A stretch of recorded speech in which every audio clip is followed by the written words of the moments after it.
What's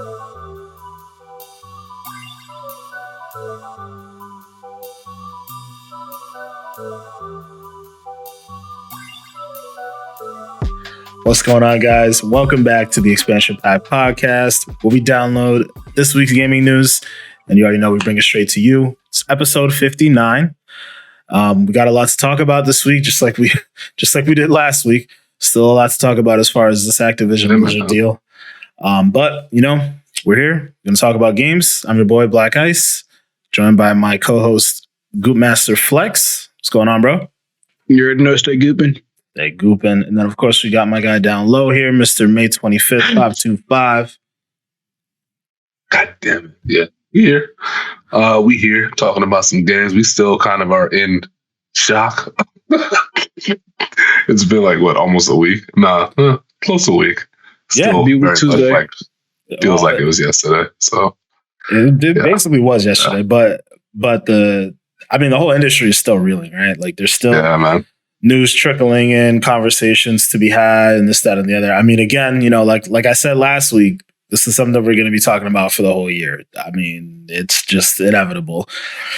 We're going to keep getting news. I mean, the deal itself won't actually be official until maybe next year, maybe June. Who knows, They did say fiscal year 2023, so I think that for them starts in June, so who knows? I'd look forward to getting like another stream like they did with Bethesda. It'd be cool to like get to know all the different studios, and I'm sure they'll probably do it a little differently this time around, but who knows? Definitely be cool to see. But yeah, guys, again, it's been an interesting week. We don't do this every week, but I feel like it's been enough time. You want to talk about what we've been playing this week? Anybody been touching any Activision games just for the sake of it? Or Manny, what about you? What have you been doing? I remember we played Warzone a bit. I don't know if that was before or after the acquisition. I forgot when exaczly, but I think that might have been Monday. I think that might have been before. Actually, that was Monday, so it was before the acquisition. Enough. It's funny because we're out here talking crap about the game, and the next thing you know, it's like, oh, it's Activision. We gotta love them. It's funny. I think one of the first things we said afterwards was like, oh, bet they're gonna fix Call of Duty, because remember like that Monday we were playing and like. The game was just, I don't know, whatever they did with that Pacific update, like we couldn't get into a game together. The map in that Pacific map, like things keep popping in and out. It's just very different from Verdansk. Sound was bad. Yeah. Like you said, we couldn't get Danny in the game. Even just getting to a lobby itself was pretty bad. It was just a mess. I mean, not only Warzone, but like Modern Warfare and Cold War, I've heard has been having the same issues where like the sound is just botched and you really can't like hear anything. So hopefully they fix that sometime soon, because you can't just have like broken game, especially if that's like your money maker. You can't. Yeah. And the other thing we were complaining about on Monday too, because I think that's when we went to go re-download the game. Why is Warzone still tied to Modern Warfare?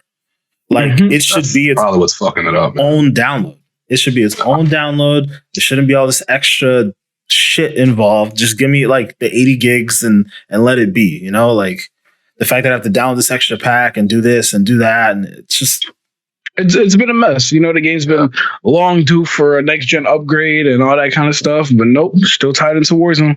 Yeah. So yeah. At least you can delete the other stuff, but but still.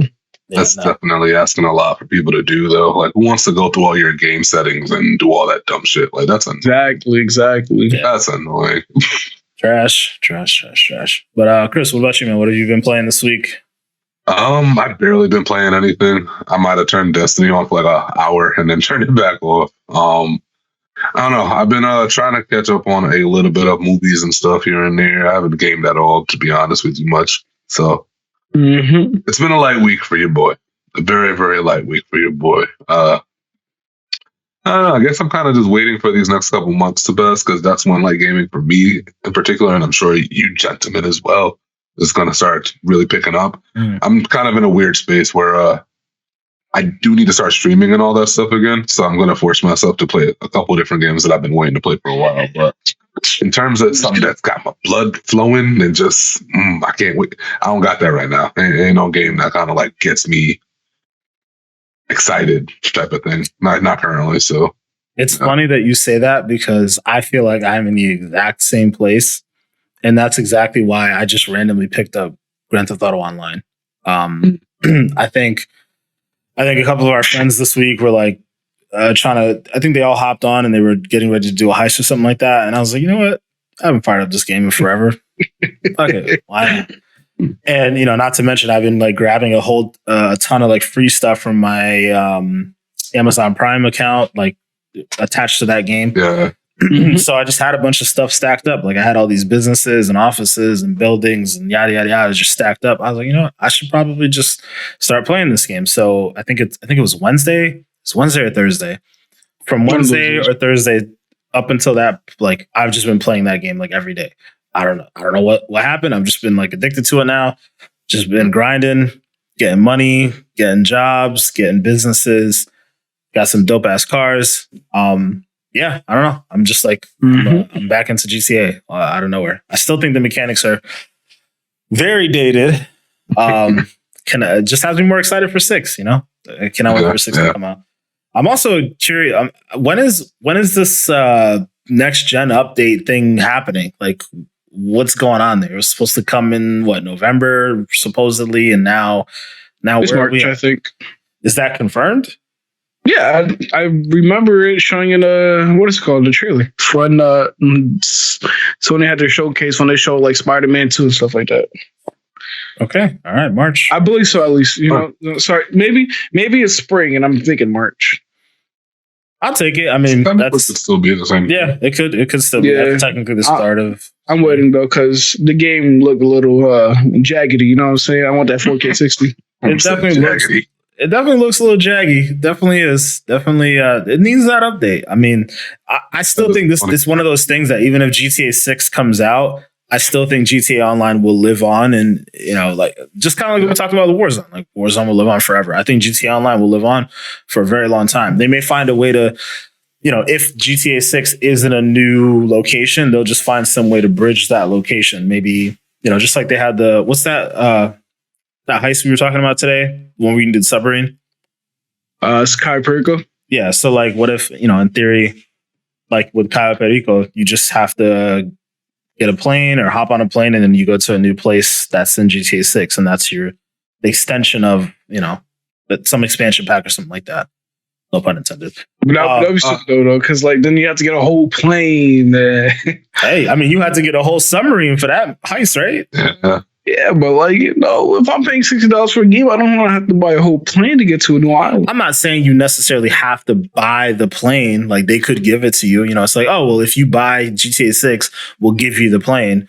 But if you don't buy GTA 6, you have to spend $3 million and then you get the plane and then you can go to this new place. I mean, I'm sure they'll figure out some way to do it, but yeah, I mean, I agree though. I hope they somehow connect it because you're out here grinding your butt off, but it depends on how GTA 6 is, if it's going to be current time or past like they did with other GTAs. So I don't think they're going in the past. No, I don't think so. I mean, who knows? Because from 4 or 5. Yeah, 4 and 5. They were like modern days in their time. Yeah. With Nico, it was modern day and so on. Mm-hmm. We'll see. But yeah, that's enough about what we were playing because we got a lot more to talk about with this Activision Blizzard thing. So with that being said, Chris, I'm gonna hand it off to you. You break the ice for us, man.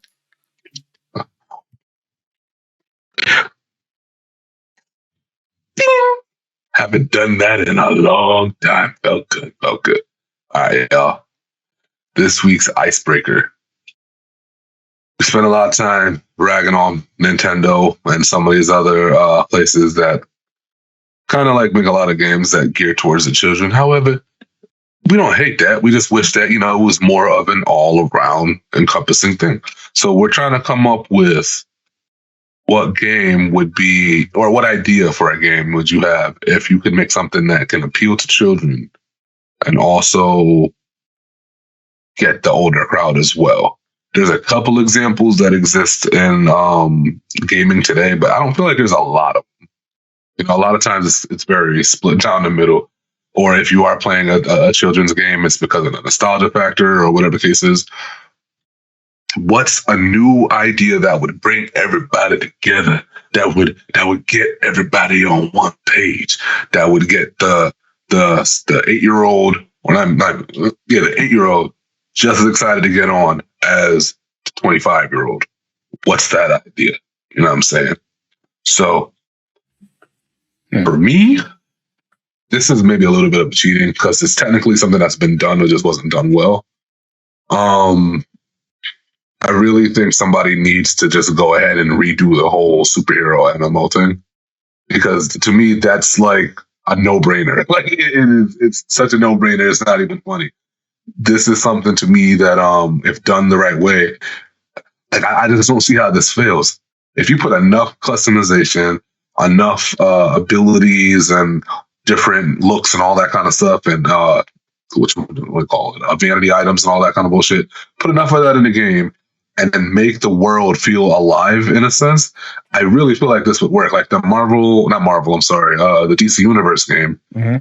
On paper, that game should have worked. Like it should have worked. To this day, I sit here and I'm like, I don't get how that shit didn't work. Because like, I really don't. So I don't know, man. For me, I easily could see a younger child or a youth. I'm gonna say it like that, a youth mm-hmm. playing this game easily, and somebody older being like, "Hell yeah, I play that shit. That shit dope."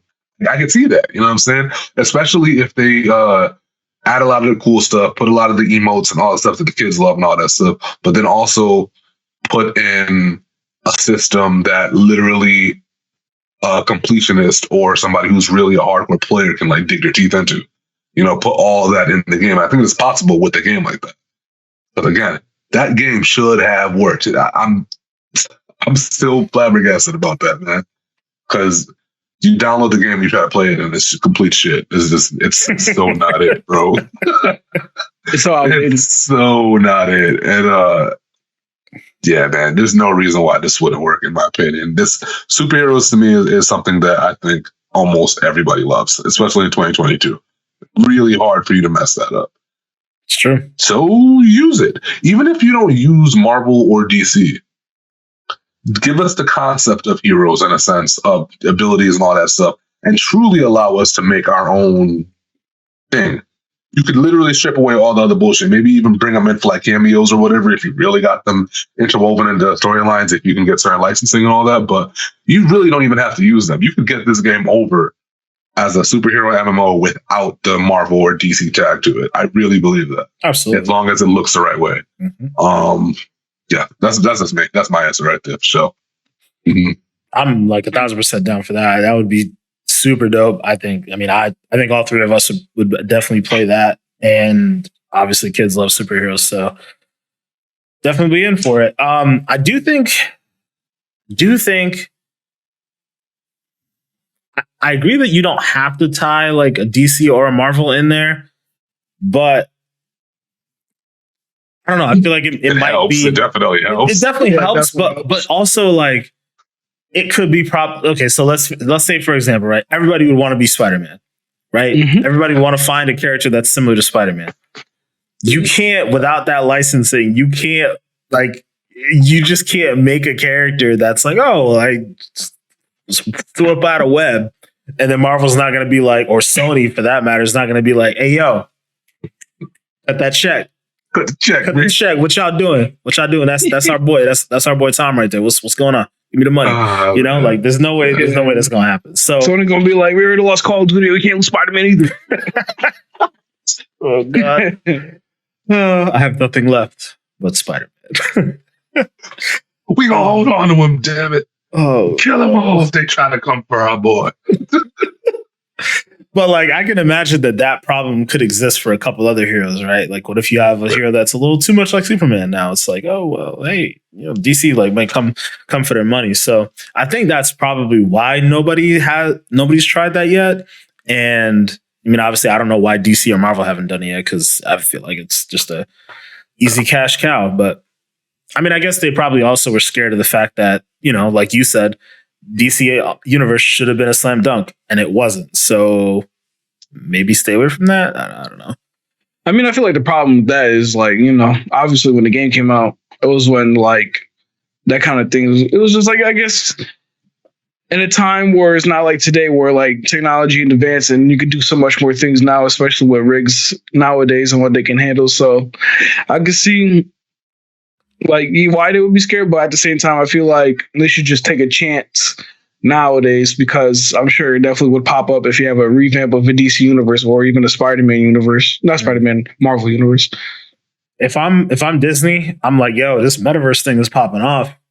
Let me let's make a Marvel metaverse, like, and that's basically this MMO thing that you're talking about here. Like that would be my first, like, out of any of the properties that Disney owns, like you could do a Star Wars metaverse for sure, but I would be like, yo, Marvel metaverse, this is the easiest thing to do.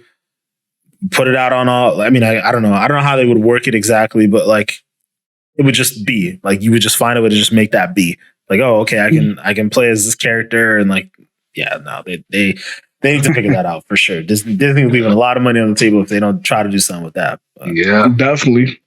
We'll see. Mm-hmm. Manny, do you have an answer for this one, or you want to go first?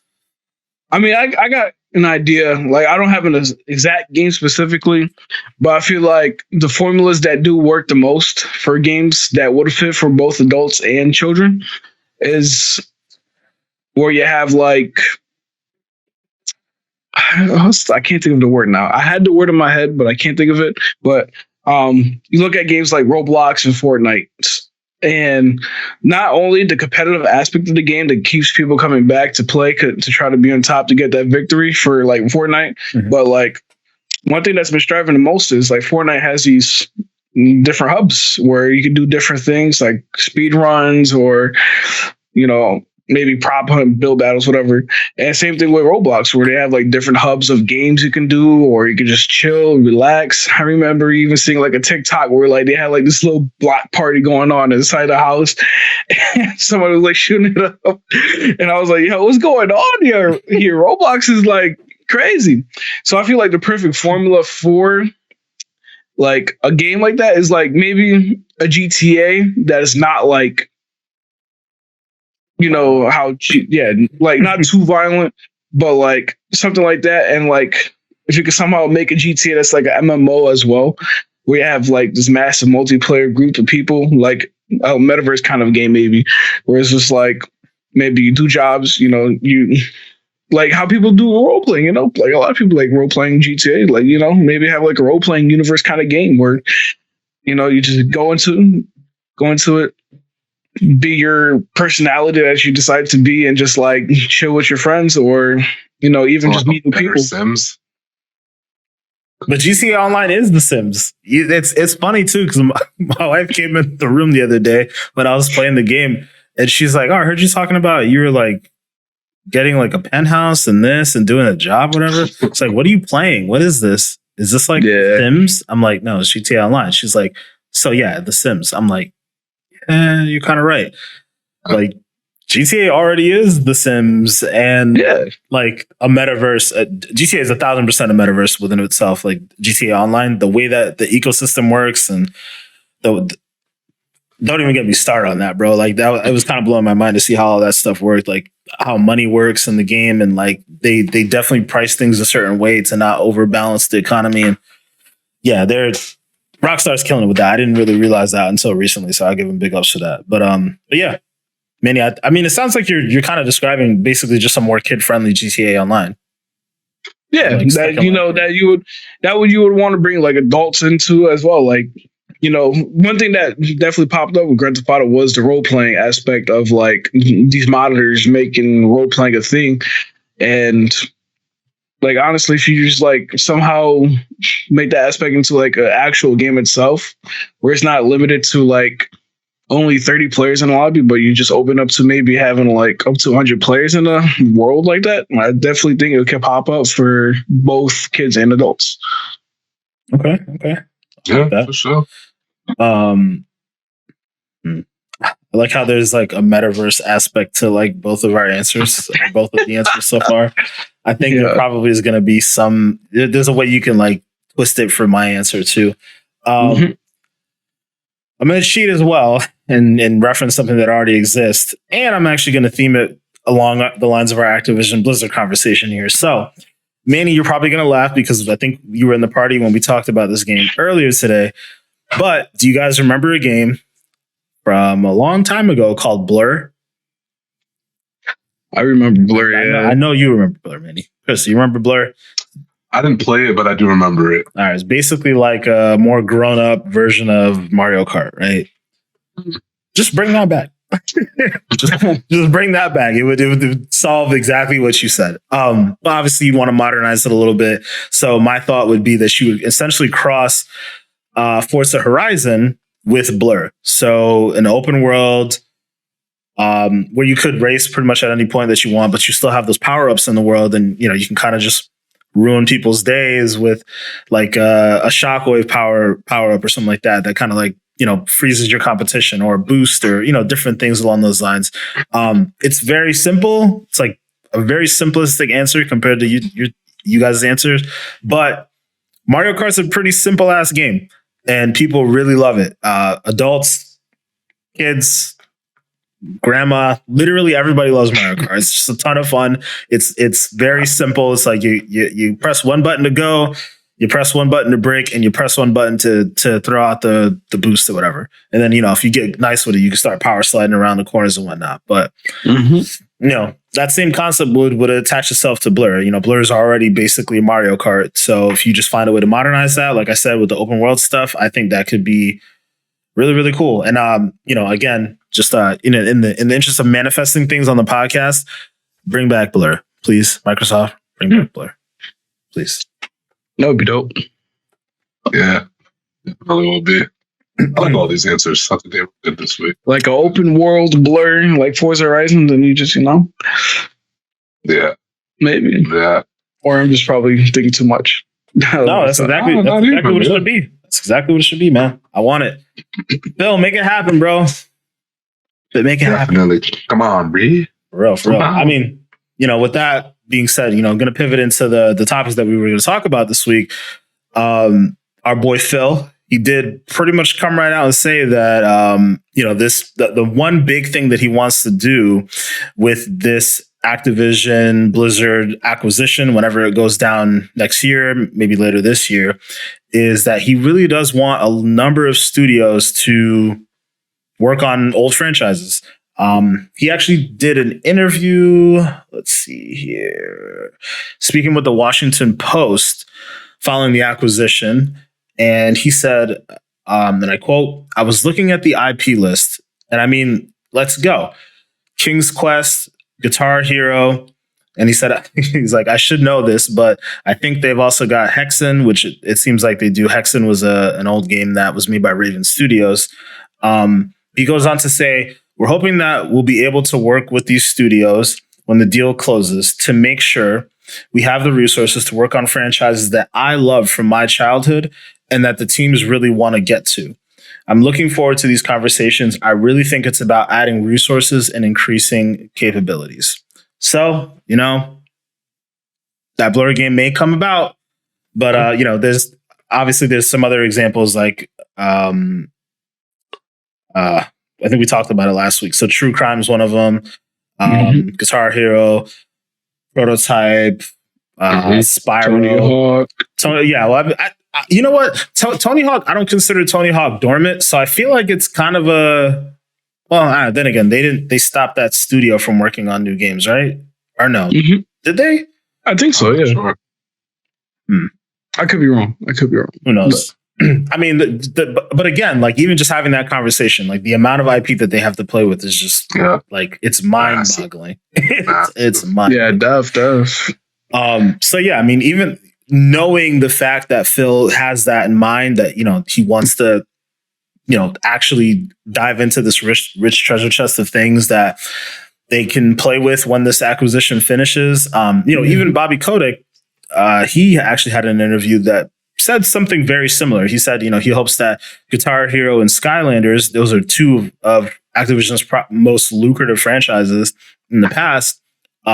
He really hopes that Microsoft is able to bring them back. He then went on to say that the reason they shuttered those franchises is because they didn't have the resources to get manufacturing down, because both of those games really required you to have like a more hardware based element. Like Skylanders, you had to actually have the ecosystem to make all those little figurines, and that those figurines were stupid popular. It was like insane how popular that stuff was. So, there was that. And then obviously with Guitar Hero, you have to have the infrastructure to be able to pump out the guitars. And, they were diving more into the Rock Band stuff. So getting the drums out and all these different aspects. I would imagine that it definitely took a toll on Activision, whereas Microsoft has a hardware division. Probably be a lot easier for them to produce those things in mass. So, it'll be pretty cool. I mean, the Skylanders thing would be huge for kids. Kids really love that stuff. Maybe adults. Yeah, I mean, there was definitely a lot of collectors too. Yo, I'm telling you, man, a lot of my experience around gaming and like understanding how people interact with games is like mainly tied to my time working at GameStop and a brief period of time working at Microsoft. Bro, Skylanders, and I forget the other thing that was competing with Skylanders at the time. Those were insanely popular, dude. Like people would come in. It's almost like if you guys think about the pop figures that are out now, people will go into the stores and wait till like, okay, let's say Wednesday was when a pop figure or the Skylanders would release, right?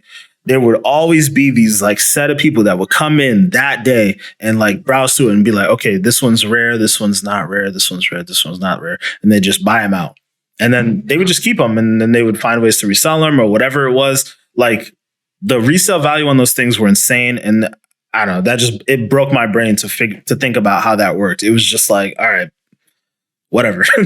Like it was crazy. So I can definitely see that being a thing that Microsoft would be interested in diving back into. But I already said my answer with Blur. Anything else you guys would be specifically excited about? Manny, I'll start with you.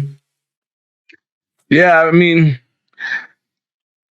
like, it would be nice as a big Tony Hawk Pro Skater fan to see like another new IP that doesn't flop like the last one that wasn't the remake of 1 and 2, especially now since they have the resources to do so. And even so, since Microsoft owns Activision, it'll be on Game Pass, and you'll have like a lot of people being able to play it. And I think that might be able to be a benefit for the franchise to have it be like revived in the sense so that they can keep on going with these Tony Hawk Pro Skater games. Because, and like I said, in my opinion, they're just like a childhood figure that you just got to keep going. So, if they can somehow bring that back, like I said, I think, when you bring games that, maybe not everybody wants to take a chance on buying for $60, but like, you put on a platform like Game Pass, and it's like, you have the possibility of creating that fan base again. Yeah, people have no risk and they'd just be willing to try it. I mean, Rainbow Six Extraction is like a perfect example of that. That came out this past week. A ton of people have been trying it, surprisingly enjoying it. Not most people aren't saying it's like the best game in the world or anything, but I think a lot of people agreed that they probably would have never tried the game and they would have not spent $60 or $50 or whatever it ended up being, probably even $70 on the game based off of what they saw. But the fact that it was in Game Pass, they gave it a try and they fell in love with it. So definitely a thing that's been working for most games in the past. So I know it'll work for some of these Activision Blizzard studios now. But Chris, what about you, man? What games are you looking forward to? So I have two. So the first one would probably be Prototype. And it's funny because I didn't like the first two games before. I always thought Prototype was one of those games that had a really cool story, a really cool design aesthetically. But when you play the game, it didn't really hit for me. So I think, just based on the fact that we got so much new technology and all that stuff, they really took their time to like really bring that franchise back in a certain way. I think that would be really cool. But even more excited, I think this is probably the number one game I'm excited for, and believe it or not, it's probably going to be Spyro, I would have to say. And I'm going to tell you why, right? It's just one of my hunches that I have every so often. But You know, like how they did Super Mario, I think what it was, Odyssey or something like that. The one that was more open world, but it was kind of the open world for Mario. They did that. Mm-hmm. They gave us Breath of the Wild, right? Mm-hmm. Now we're getting this new Sonic the Hedgehog game that's open world. Mm-hmm. There's something about the Spyro franchise to me that says if you do this in an open world format as well, it can really work, I think. I don't know what it is. Something about these old school platformers coming back with these styles of games to me is it's a working concept. I don't know why, but it is. And yeah, I think if you want to take the chance to really kind of reboot it a little bit and also bring in some of the people who really used to be in love with it, because the nostalgia factor is definitely going to be there for Dad and Crash Bandicoot and a lot of these other ones. I don't know, man. I just think given the resources that Microsoft has, there's a really dope Spyro game to be made, man. And it kind of ties into what I was saying last week, where I was like, I kind of think that's one of the things that Microsoft doesn't have a lot of is the games that are like kind of kid-friendly type of thing. Mm-hmm. And I think I think this is one of them, man. I think you could take this and turn this into a franchise that kind of is up there with like a Psychonauts and some of the other ones that they kind of have going on. Spyro was fun back in the day, bro. It was very, very fun. It was popular for a reason, man. But when you think about the gameplay today, it was super basic, right? Like it's kind of like how it is with everything else. Yeah. Sonic was super basic. It was a fucking little hedgehog going in circles, and it's not a really pretty concept. And then they take these small things and blow them up into these huge worlds, and then the games are dope. I ain't gonna hold you. I kind of think that Sonic game is gonna be fire. I really kind of feel that way, just based on what I'm seeing. I'm like, the Sonic game will be fire. I just feel it, So, yeah, I think if they take their time and make a new Spyro, bro, I think that shit is, out of the whole list of games that they're going to bring back, to me, that one has like some of the most potential to kind of come back with a vengeance.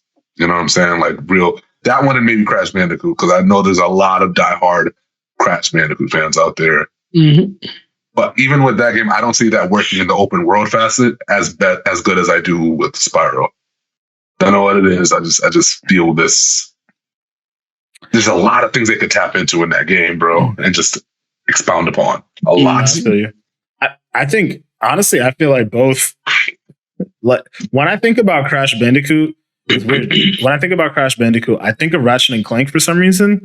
Yeah, And Ratchet and Clank, I don't know. I guess would you consider it open world? I guess it really. I don't know. Rift in Time. The last one that came out. Rift in Time. I play that. I'll play that. I mean, linear, right? I would say it is pretty linear, but at the same time, I think there is like some little bit of like open world aspects of freedomness where you can like choose what planet you want to go encounter first and stuff like that. And I think you can actually go back and revisit those planets. So, I mean, I guess you could say it's like a semi-open world where you kind of have that freedom, but like it's really not like too much, honestly. When I think about a company like throwing a lot of money at Crash Bandicoot, I envision a Rift in Time as like what, Rift in Time caliber game as what could happen. And if Microsoft really puts the type of resources and technology behind the game like that, and we get another, like Rift in Time is a great game, to the point where many, you advocated for it as game of the year. If we can get more games like that, whether it's Spyro and Crash or whatever, like that's really good for the games industry. Obviously, Spyro would factor into a little bit with the Skylanders thing. So I can see that, like, if basically Microsoft wants to widen its portfolio, like further out into more of the kid game stuff, they have so many different things to do with that. Like, I still really think that Banjo-Kazooie is on the way. That one too. Studios. So it's like you look at Banjo, you look at Crash, you look at Spyro. I mean, those three alone are huge for the gaming industry. Yeah, that'd be great. And then not to mention the Skylander stuff, and obviously Guitar Hero like appeals to like an insanely wide audience as well. Just crazy to think that that's the type of stuff that could come about. But Chris, you mentioned one thing I just wanted to bring up real quick. Prototype. Yeah. One of my favorite Sony games of all time was Infamous. And they seem to have abandoned that for now, at least, because they've kind of struck gold with Ghost of Tsushima, and like it fits more into what Sony's been doing with their games. But yo, if they could like revamp Prototype to be a little bit more like, because I think the thing that differentiated Prototype from Infamous was just the polish and the time and the care and the craft around that game. If they could, like, again, with the resources and time, do that same thing with Prototype and like us get that style of game to come back, I would really love that. That would be a lot of fun.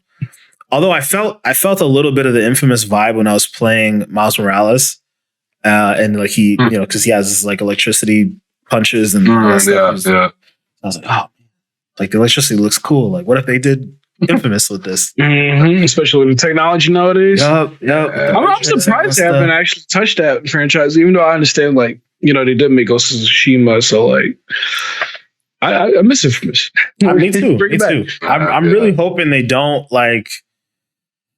Well, I know they're going to, but I hope they don't milk the like Ghost of Tsushima thing too much. Like they space them out. It's like, all right, make an Infamous game and then make a Ghost of Tsushima game. It's not gonna happen, but I really wish it would, because that would have been amazing. But speaking of Sony and you know, their approach to things, they did have a response this week around the whole conversation of Activision Blizzard and whether or not games would be exclusive and so on and so forth. I mean, they pretty much came right out and said, you know, quote, "We expect Microsoft to honor its deals and basically have Activision games be on a PlayStation platform." I mean, I think it's not really that big of a surprise that, you know, Phil Spencer has said in the past, as he's done with the Bethesda. I keep wanting to say Blizzard and Bethesda and mix those up, and it's really killing me. I know I did it a couple times last episode, but I know with the Bethesda launch, acquisition, sorry, they pretty much said straight up they were going to fulfill any old contracts that existed. Hence why we saw Deathloop appear on Sony PlayStation 5 exclusively, right? And then we're also supposed to still get Ghostwire Tokyo coming at some point this year. So, you know, there's a precedent for this. Microsoft is not shy about, you know, honoring their contracts and doing the things that they said that their previous, you know, owners were going to do. So it stands to reason that they would do the same thing with Activision. I guess I'm just curious, like, I think everybody's curious, like, what that entails. Like, how far along are some of these deals put in place, you know? I feel like this is the one time where Microsoft probably should just break it off with the whole exclusivity, or like, what is it? They with Call of Duty, PlayStation for the last 4, maybe 5 years has had since Black Ops 3. Okay, yeah. So like they've basically had some level. It's been a while, right? It's been since the PlayStation 4. Because I think I'll say around like 7 years. Yeah, that sounds about right then. They've had some level of exclusivity with PlayStation, whether it's branding deals, whether it's like a mode that's exclusive to Call of Duty, DLC, whatever it may be. I would have to imagine that Microsoft's going to find some way to wiggle out of that, because I don't care. I mean, I don't know how long that deal could possibly have gone to. If it was a 10-year deal, so we have another 3 years of it left, or whatever that may be. But I would have to imagine Microsoft's trying to find some way out of that, because that exclusivity, those type of exclusivity deals are annoying. If you don't own the company, you know, it's just like, like, yeah. Like, why did they get map packs 1 month earlier than us? Bums. Yeah, that type of stuff is just kind of, like it's annoying. It's annoying. But with that being said, you know, Phil Spencer did also tweet out, I don't know if it's necessarily in response to this, but just in general, he tweeted out this week, "Had good calls this week with leaders at Sony. I confirmed our intent to honor all existing agreements upon acquisition of Activision Blizzard and our desire to keep Call of Duty on PlayStation. Sony is an important part of our industry and we value our relationship." So I feel like at some level, it's like, okay, that kind of answers people's questions about Call of Duty, but then it doesn't really answer anybody's questions. Yeah, I was about to say, then it doesn't. Yeah. It's like, it's the same stuff we talked about before. It's basically pretty vague. Our desire to keep Call of Duty on PlayStation. You can achieve that by continuing to have Warzone on PlayStation and just keep that living on in perpetuity, like I said last week. So it sounds like that might be the thing. Of course, they'll honor whatever contracts. But even that last bit about, Sony is an important part of industry and we value our relationship. I feel like that conversation right there, or that sentence, gets lost on some people because I don't think the way Phil Spencer looks at this deal or deals like this, or even just the way that they're approaching gaming right now with Game Pass and, all these other things that they're doing. I don't think that this is like a strictly us versus Sony deal or idea, right? Like, I think they understand that they have a lot of competition coming from other places that aren't within the games industry. We know what Amazon's trying to do. We know what Google has tried to do and is failing at doing. Tencent, we can consider them a gaming company, maybe not, but they're kind of like a conglomerate. They do a lot of different things. They're putting their money in a lot of different pies. They own a good chunk of Epic Games at this point. They own Riot Games. They're in there. They're entrenched in this industry. Not to mention Apple. God forbid Apple got a hold of one of these companies, man. We would never see any of these games anywhere other than on a Mac or on our iPads. That would be a whole different thing. Not to mention Netflix. Netflix is getting into gaming with the whole game streaming thing.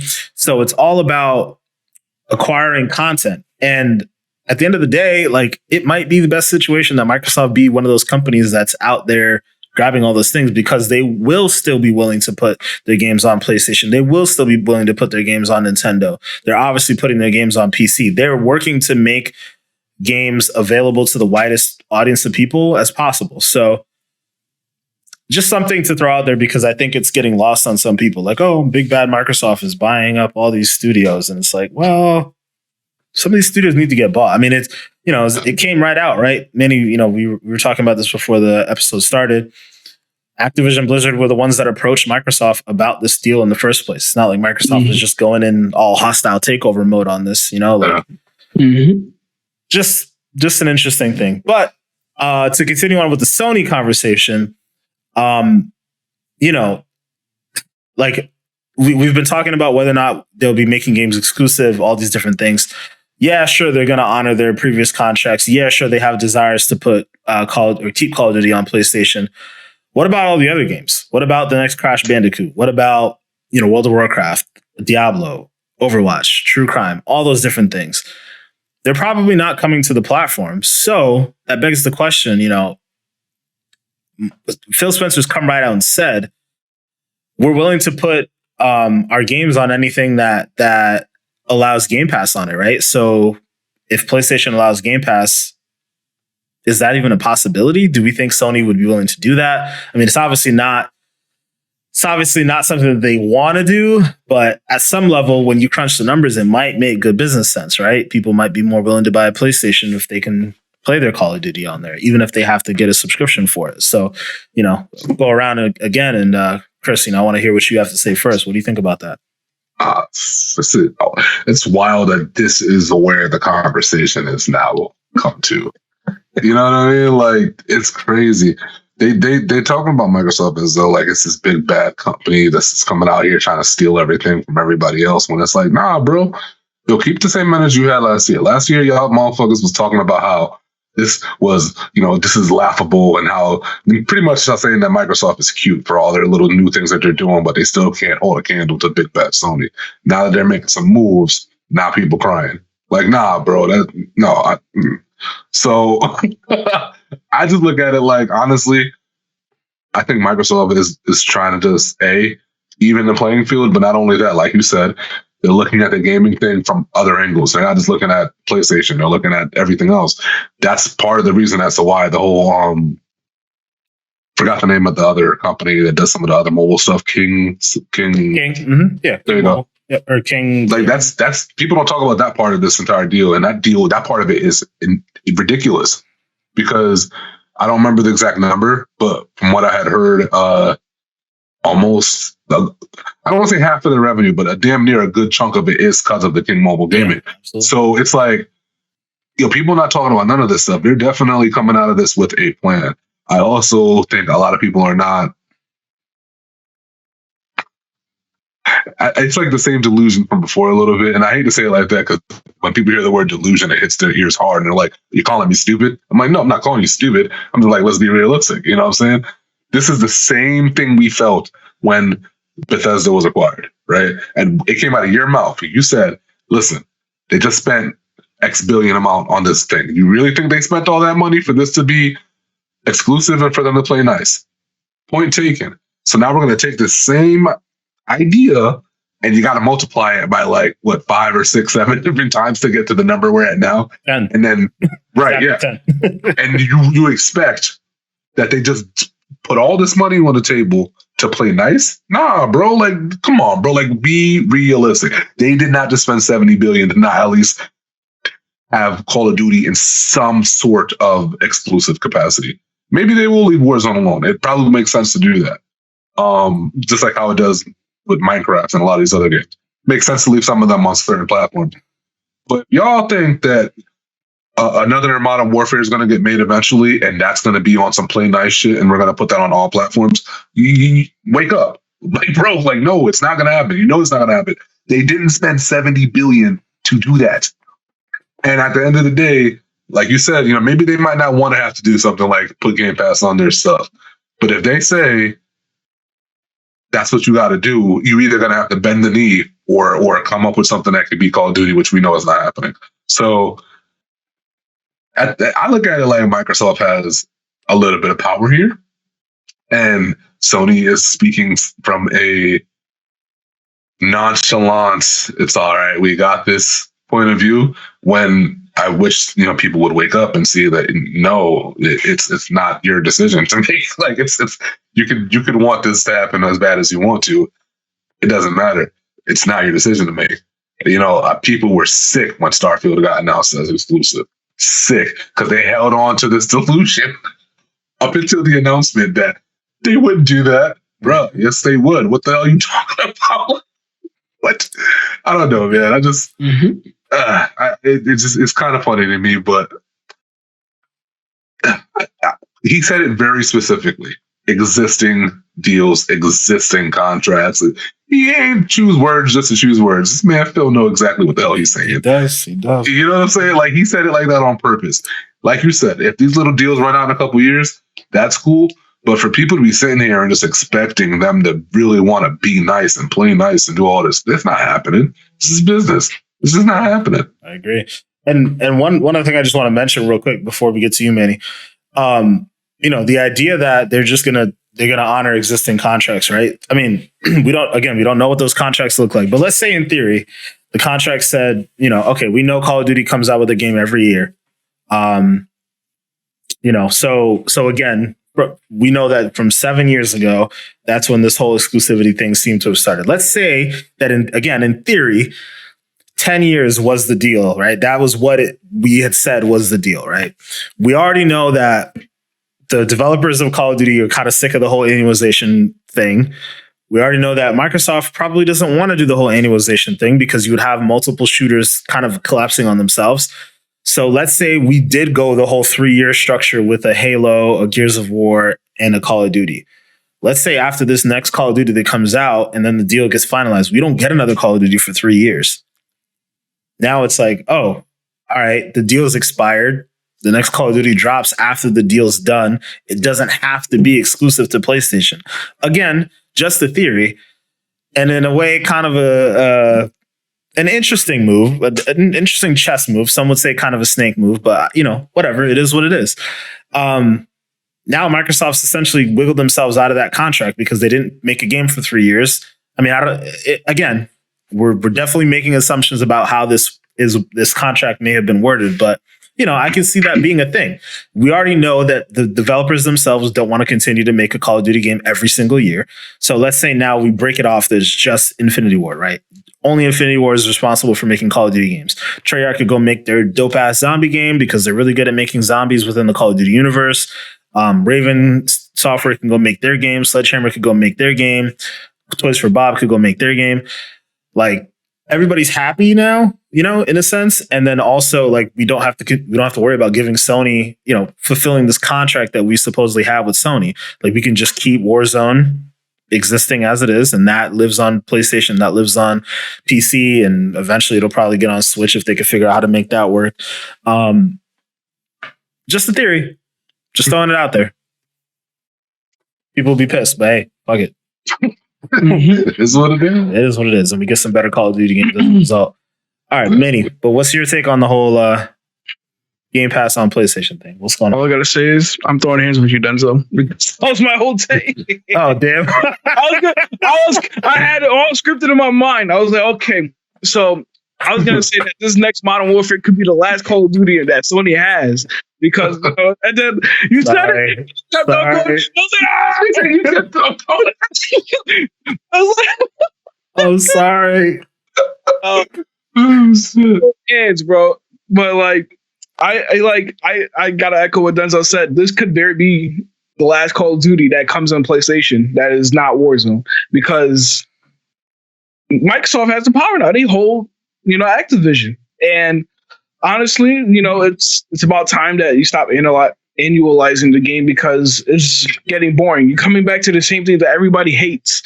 So, it's a smart thing, like you said, use the other studios to thrive in what they specialize the most. I mean, Infinity Ward does a great job making a great Call of Duty game when it comes to like Modern Warfare. So they stick with that. Like you said, Activision, Zombies. Like if we have a full blown, like maybe not a Call of Duty title, but just like a Zombies game spinoff with like Call of Duty maybe in it, they can definitely thrive on that as well. And there's just so many untapped potential that we haven't seen, just because Activision basically held them hostage into, only doing Call of Duty games. But also another thing is, we talked about earlier before the episode started, but that quote from the Sony spokesman where they're talking about, we expect that Microsoft will abide by contractual agreements and continue to ensure Activision games are multi-platform. Phil Spencer only said Call of Duty. You know what I'm saying? He didn't say anything else about Overwatch, another big competitive game. We know that game in the esports industry is huge. That game is definitely going to be exclusive. All these other games, and the games that could potentially come back, like we're talking about, like True Crime, Prototype, and all that kind of stuff. They're not going to be coming to PlayStation. And if they do, I mean, why would you get it on PlayStation? We get it on Game Pass for like $5 a month, $10 a month. You know what I'm saying? But like, if I was Phil Spencer, man, like that statement right there from that Sony spokesman would have like hit the needle right there. You know what I'm saying? Like he came in there balls deep and was like, "Yeah, we expect him to do that." I would have been Phil Spencer's like, "You can have your contractual agreement, but you ain't getting a Call of Duty game for the next 3 years for your contract." So also, you know what I'm saying? Aside from it just being like a smug comment too, it's like, I mean, I guess at some level, like I understand. That's all they can say. Mm-hmm. I would probably say the same thing if I was in their position, because it's such a ominous like statement. Yeah, okay, those games will still be games from Activision will still be multi-platform for the next year. He didn't have to say that part, but let's say for the next year. Okay, well, Microsoft doesn't own them for the next year, so whatever comes out will still be multi-platform. When they own them, like Manny and I were alluding to, it's like, all right, well, what if Microsoft just says, okay, freeze every game that you're developing at this point in time, because we want to go through and assess it, make sure it's of quality, whatever it may be. Mm-hmm. I actually think that's what's going to happen with Overwatch 2, because Overwatch 2 seems to be having a bit of a development issue. So I wouldn't be surprised if that game gets pushed back and they just start from scratch on it even, I think ultimately the idea with Overwatch, in my mind, is that game should be, they basically did to Overwatch what Activision did to Destiny, right? Bungie said, we just want Destiny to be the game. Like, we don't need a Destiny 2. We just want Destiny 1 and we want to iterate on it. And Activision was like, no, you're going to do what we say. You're going to put out another game and make us another $60 per game. That's basically what they're doing that's what Activision did with Overwatch. They said the developers said we didn't want this game to have a sequel. Like, it would just live on and we would just keep updating it. It would be a game as a service. So there's still a chance that now that Microsoft's getting a hold of it, that may still happen. Or they'll push back Overwatch 2 let that come out, let the developers make it the way they want to make it, and then Overwatch 2 will be the game that just lives on forever, and they'll just keep updating and so on and so forth. So I do think things like that are a possibility. Like Microsoft says, hey, halt all this stuff. Let's push it all back. Let's make sure we're getting every, because this isn't the same as Bethesda, right? Bethesda is a well-oiled machine. They pump out quality games, and they came to Microsoft and wanted to get acquired, whatever happened behind the scenes. But at the end of the day, Bethesda was a very, very, very thriving company with employees that really seemed to love what they did. Their only misstep really was Fallout 76. Like, granted, some people feel different ways about Fallout 4 and whatever, but ultimately that was a successful game. But you didn't hear any issues of like toxic work culture and like Bethesda just pumping out games for the sake of pumping out games. They created a lot of creative games. This is a very different situation than with Activision. So I think Phil and the people at Xbox are going to have to be a lot more hands-on this time around. So I think a lot of games that are in development now for Activision Blizzard Studios could just get shut down or paused at least until Microsoft can kind of get in there, assess not only the work culture from the sexual harassment stuff and all that stuff, but also just the quality of work that's being put out there. Because the Call of Duty games haven't really been up to snuff. Like, yeah, they still have their production value, but it's like, this isn't what people want, hence why the sales have been slumping and so on and so forth. So I think people would be surprised to see that we might not get some Activision Blizzard games for like another 6-7 years, like really, I guess, like the games that the developers really have wanted to make this whole time. It may be a while, some games may have to get scrapped. Some games may come up from the ashes. Like, I think it's going to be really interesting to see again where we are, we'll say 10 years down the road, right? Like when they really hit their groove. So another thought. But speaking of 10 years down the road, the other thing that we've all been talking about that's 10 years down the road is the potential metaverse. So I know that's a thing that they've talked about heavily. I mean, Satya Nadella, the CEO of Microsoft, has said that is supposedly the reason why they went after this deal was to kind of set up the building blocks for their metaverse. What the hell do you guys think that means, really? Right? Like, we talked about what a metaverse means in a lot of different ways, right? Like Grand Theft Auto Online is essentially a metaverse right now. Satya Nadella himself has said, you could think of Halo as already a metaverse, Forza Horizon already as a metaverse. So are they just loosely using that term? And if we're just talking about making more games, or are we thinking of something a little bit more granular here? Manny, I'll start with you. It's hard to say because, like you said, when you think of games like metaverse, you could kind of consider Call of Duty to be a metaverse too. So, maybe if they were to make a metaverse, you maybe take that universe of Call of Duty games and make it its own thing. But at the same time, you do have like this big company like Activision that can do pretty much whatever they want. Like, imagine to make like a Crash Bandicoot metaverse, like that would be pretty dope, or anything like that. You got a bunch of IPs, but also, all these companies that they did acquire, who knows, they could make a really banging new IP metaverse that like we've never seen before. So there's definitely a lot of untapped potential with the resources they do have. It just depends on how to use it. But at the same time, I wouldn't be mad with a Crash Bandicoot metaverse. Just, hitting boxes, Ooga booga. I feel like I can't even like conceptualize what that really would mean. Like, I know. I don't know. Then again, like, I guess a lot of us have a hard time conceptualizing what the metaverse, like, there's so many different ways that people have been trying to frame it. Yeah.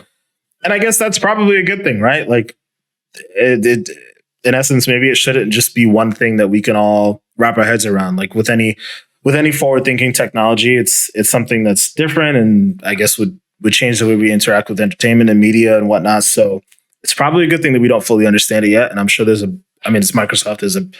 There's a 1,000 brilliant minds over there figuring out how to, make us want this thing with NFTs in it and all this other shit. So we'll see. NFTs. Maybe we'll finally get the VR headset that we wanted from Xbox and incorporate all these Activision games and Halo and yada, yada, yada. So we'll see. Maybe that's what he means by metaverse. Who knows? But Chris, what do you think?